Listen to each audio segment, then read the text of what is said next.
ప్రజలందరికీ నా నమస్కారాలు. నిజంగా ఉత్సాహం రెట్టింపు అయిపోయింది మీ ఊరికి వచ్చిన తర్వాత, గ్రామానికి వచ్చిన తర్వాత.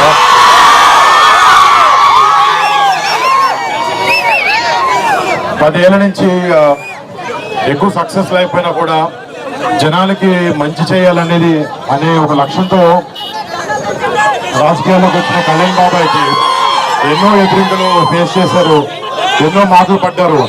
కానీ కేవలం ప్రజలకి మంచి చేయాలని ఒకే ఒక ఉద్దేశంతో ఈ అన్ని దెబ్బలు తింటూ కూడా ఈ మంచిగా ఆలోచించే వ్యక్తి పవన్ కళ్యాణ్ గారు.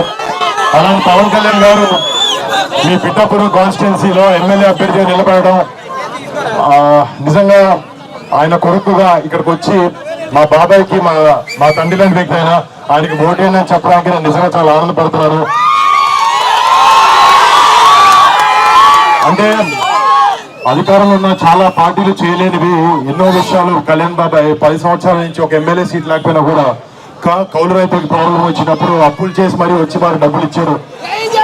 మట్టి కార్మికులకి ప్రాబ్లం వచ్చినప్పుడు ఫస్ట్ మొట్టమొదటిగా జనసేన నుంచి కళ్యాణ్ బాబాయ్ గారు కదిలి హెల్ప్ చేయడం జరిగింది. ఇలాగా మీరే ఇమాజిన్ చేసుకోవచ్చు, ఒక్కసారి బాబాయ్ని మన అసెంబ్లీ పంపిస్తే మన కోసం, మన ప్రజల కోసం ఎంత చేస్తారనేది. అండ్ మీ అందరి సపోర్ట్, ప్రేమ ఎప్పుడు కళ్యాణ్ బాబాయ్కి ఉండాలి, మా పవన్ కళ్యాణ్ గారికి ఉండాలి.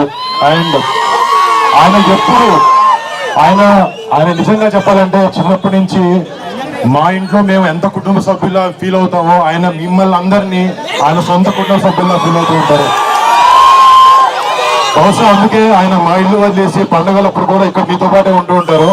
అండ్ నిజంగా ఆయనకు మీ మీద ఉన్న ప్రేమ, ఆయనకు మీ మీద ఉన్న ప్రేమ, మీకు ఆయన మీద ఉన్న ప్రేమ ఇది ఎప్పటికీ ఇలానే ఉండాలి. ఈసారి వచ్చే May 13th ఎన్నికల్లో ఎమ్మెల్యేగా మీరు పవన్ కళ్యాణ్ గారికి ఓటేసి, క్లాస్ కి ఓటేసి బాబాయ్ని అత్యధిక మెజారిటీలో గెలిపించాలని కోరుకుంటున్నాను.